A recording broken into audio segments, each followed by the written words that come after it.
Hello everyone, welcome to my channel. I'm Jordan and I'm starting this video off in a little bit different location than I usually do. I'm in my car, obviously. It's Monday morning, November 8th. I'm a little bit out of the swing of things when it comes to vlogging.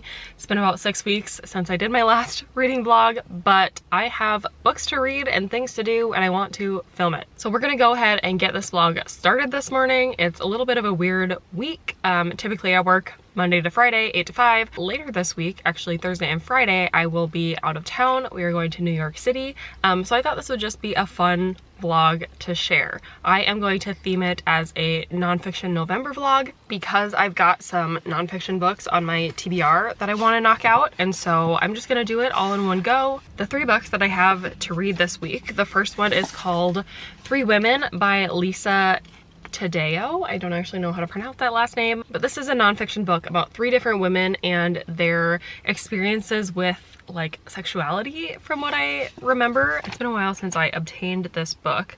But it says, Desire as We've Never Seen It Before, a riveting true story about the sex lives of 3 real American women based on nearly a decade of reporting. So I believe the 3 women are not connected, not related, and their stories are pretty different.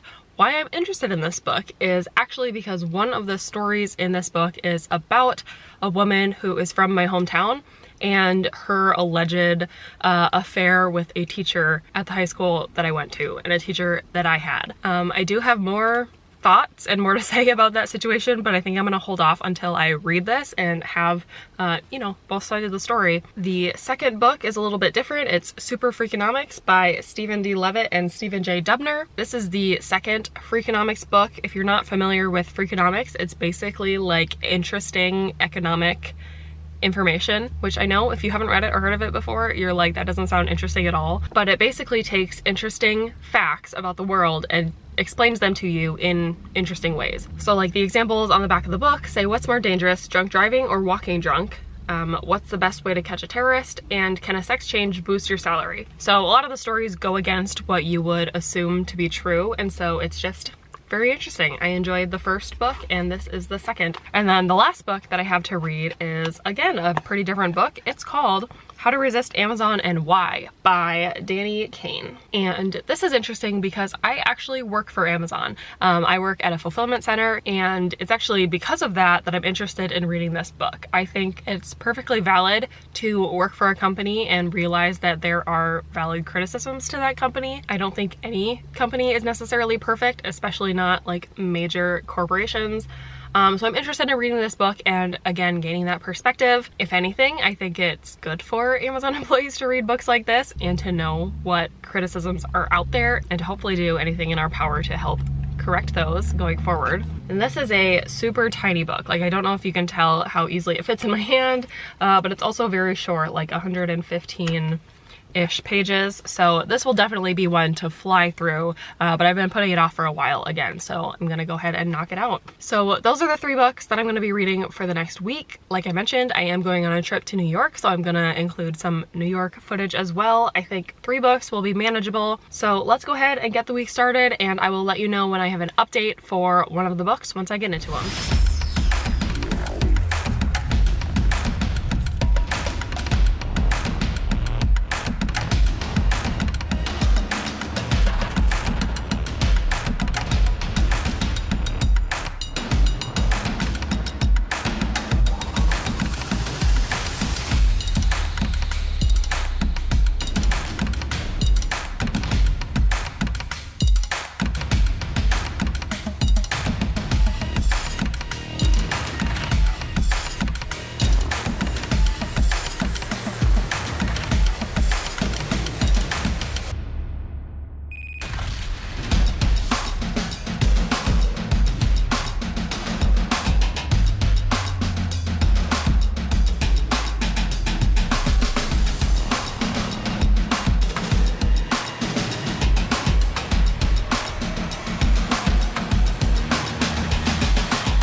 All right.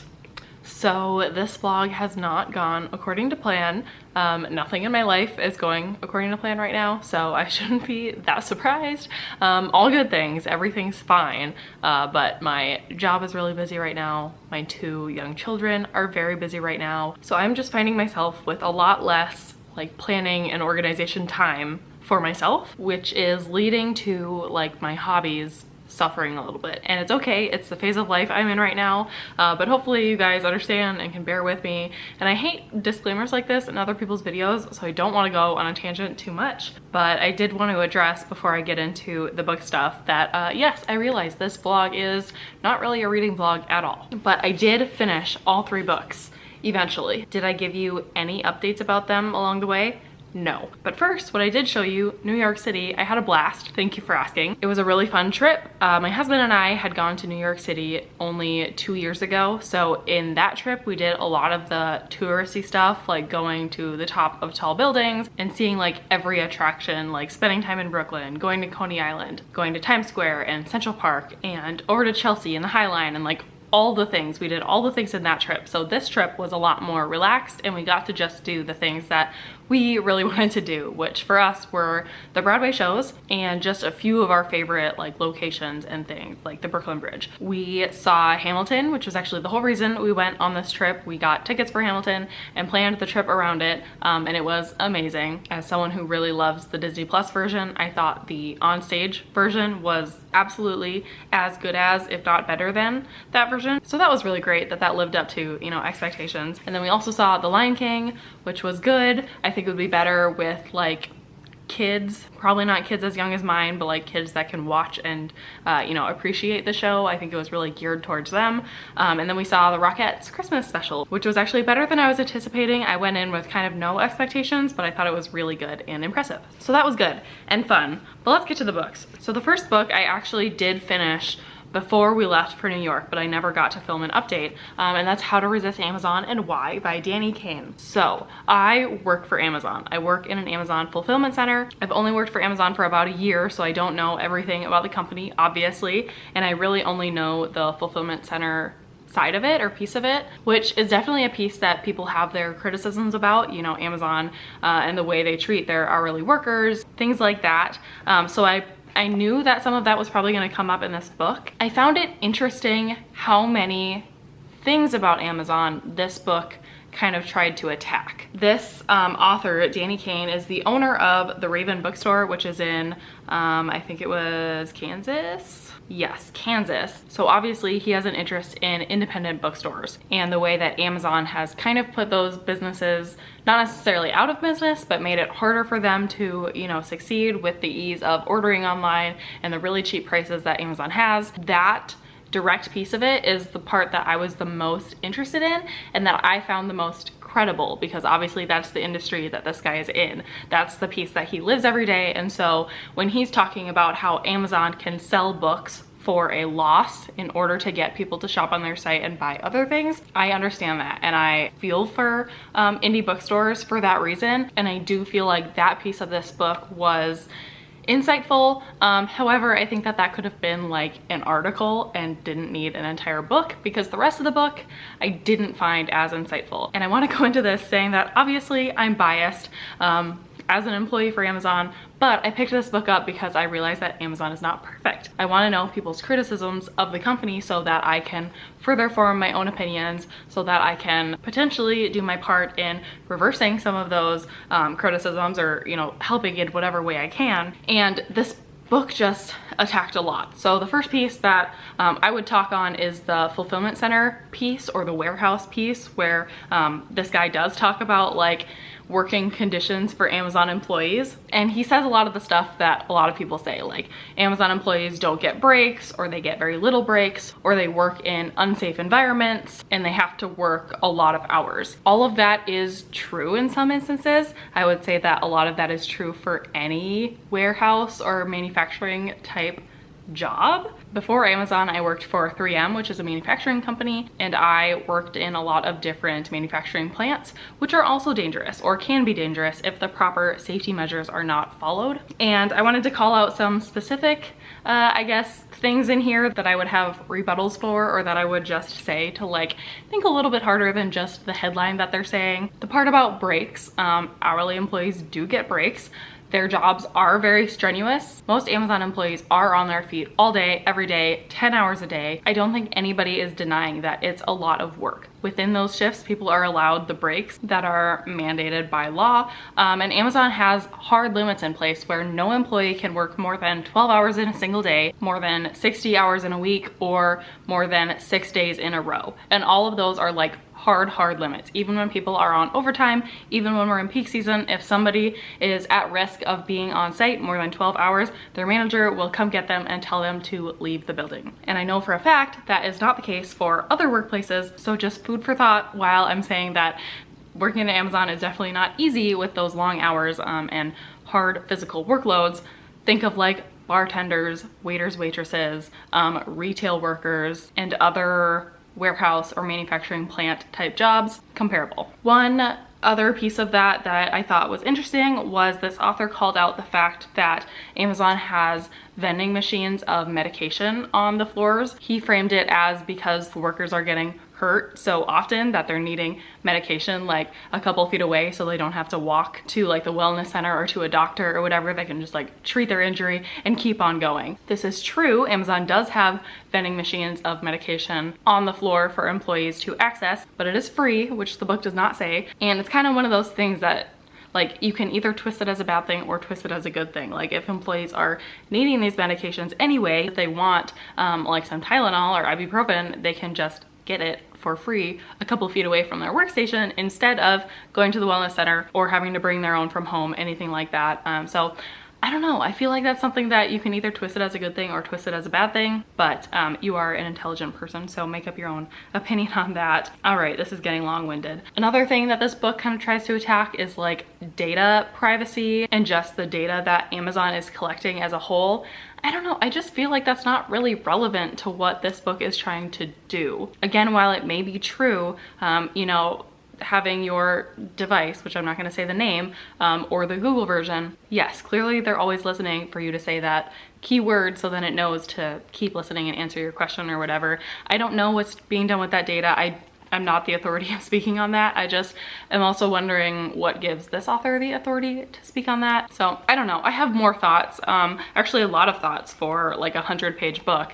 But my overall rating for this is going to be 2 stars. And again, it's not because I went into it expecting to hate it because I'm an Amazon worker, but more just because I found a lot of it like conjecture, or like this person is assuming, or he was referencing a lot of other people's work or studies or whatever they did. And I didn't really feel the why, like why he was interested in finding all that out other than just to bash Amazon. So if you're interested in this, definitely pick it up, form your own opinions. I just didn't find it very informational or like it changed my mind on anything. In fact, it actually felt like such a hate fest that it made me like want to resist it after the fact, because I thought it was so one-sided that it couldn't possibly be accurate, because there's good and bad to everything. So that was the first book. Unfortunately, we are not going to be on a very good trend going into the second book because I also didn't love this one. So this is 3 Women by Lisa Taddeo, and this is a book about 3 different women who are going through 3 very different life events or situations that all have to do with like sexuality in some way, and they're all nonfiction. One is about a woman who is in kind of an open relationship with her husband. They often bring another person into the bedroom with them, and it's basically about how they navigate that as a couple and how that works for them. The second story is about a woman who is cheating on her husband in a non-consensual way, so he doesn't know about it, and it's basically about how she's dealing with that and how that makes her feel in her marriage. And then the third story is about a high school student who allegedly was having an affair with one of her high school teachers, and they went through trial for that. And like I think I mentioned at the beginning of this video, I have a personal connection to that story because that happened in my hometown. So let's talk about it. So this book has like the real names, the real town, the real teacher's name. Everything is real in here, which I don't know what I was expecting. I kind of thought maybe since the woman was a minor at the time that maybe they would hide some facts, but this is completely told from that girl's perspective from when she was in high school and then several years later when she actually files the lawsuit. Now, I had that same high school teacher a few years after this girl. I don't know exactly what year she graduated high school, but I think I was like 3 to 5 years younger than her. And then this lawsuit happened 2 years after I had that teacher. It's definitely not something I would have expected to happen. This book talks about it, but the teacher was the reigning North Dakota Teacher of the Year that year that he was accused. And so like everyone, including me, was like, wait, what? No way. Like, no way that happened. He's too good of a teacher, too good of a guy. And this book talks a lot about that, about how he was so beloved in this town that everybody's gut reaction was like, no, impossible. She's completely making it up. And I can't say, of course, whether or not it's true. He was found not guilty after his trial, but this book obviously addresses it as if it's true, or it's from her perspective, so she's claiming it's true, obviously, and she's going into detail about what happened, how it came to be, what they did and where and when, and then how it led up to her like filing the lawsuit against him, all of that stuff. And at the end of it, I still don't know really what to think. Again, I could really go into it as to like what was claimed versus what was found in the trial, and like how they found the discrepancies of like what she said versus how she could have found that information out later, or like there are phone records showing that they did text and call each other, but it's not able to be found what was said in those texts. So it really is just kind of a, you either believe it or you don't, or you just move on with your life. I was obviously the most interested in that story within this book. The other two stories, quite honestly, did absolutely nothing for me. The one about the woman in an open relationship made me pretty uncomfortable. As someone who is in a very monogamous marriage, having this woman like give advice on how to be okay with watching your husband do another woman in front of you and how to like find that stimulating. Not a fan, don't want to think about that, and that made me uncomfortable, and I really didn't enjoy the rest of her story. And then the other story about the woman cheating was very like all the signs were showing her that she shouldn't be doing that. Like the guy she's cheating with was not nice to her. It was not making her like a home life any better or making her any happier. So to me, it was just like, why are you doing that? So those two stories, not great to read. The story that I had a connection to was interesting, but at the end of the day, I don't think it gave me a ton of new information that I didn't already know. And it also didn't give me any clarity as to like what actually happened. I don't know. I'd be very interested to hear what somebody thought of this book and that story in particular, who isn't connected to it, like who it is a complete stranger for. So I think I'm also gonna give this book 2 stars, which is a disappointment. I know, you guys, I should stop reading nonfiction, clearly. But let's talk about the third book that I read, and that is Super Freakonomics. This is the follow-up book to a book called Freakonomics. Basically, this is just like interesting stories explained economically, and that's literally it. There's really no point to the book other than just saying like, this thing happened in history, this is why it happened, and that's it. Like no life lessons going forward, nothing super useful. I was hoping there were gonna be more interesting stories in here. There were actually only 5 main chapters in this book, and so basically 5 like main ideas. Each chapter basically has something that it's trying to like explain why it happens, or compare to unlikely things, or just give some kind of fun fact. And I was hoping there'd be more. Like only 5 stories made each story very long and a little bit dense, and I feel like it lost the fun in it because I was reading about the same thing for like 50 pages, and by the end it would kind of give like the tagline or the punchline like, and this is why they're connected. Like, isn't that ironic? And to me, I was just like, yeah, you could have told me that 25 pages ago and it would have been great. I could have had twice the stories that were each half as long and had the equal amount of impact. I think. I remember finding the first Freakonomics book more interesting. I can't remember if that one had more stories, but I feel like it maybe did, which maybe kept my attention a little bit better. So I'm gonna give this one 3 stars. I think someone very interested in economics and who's going into this expecting few stories, but very in-depth stories, will be satisfied or really enjoy this book. I think my husband enjoyed this one quite a bit, but I'm gonna leave it at 3 stars. So was it a resounding success? Not really. Am I glad that I read some nonfiction books? Yes, because I do think nonfiction is important. I don't know if it was just like the mood I'm in lately or my busyness and just like wanting to read a fast-paced fiction book or what, but clearly none of these works for me. So I'm gonna call that a wrap for Nonfiction November and hopefully get into some fiction books now that I really love, squeeze in some favorites by the end of the year. That would be awesome. So with that, I don't think I have anything else. Thank you so much for watching this video and I will see you in my next one.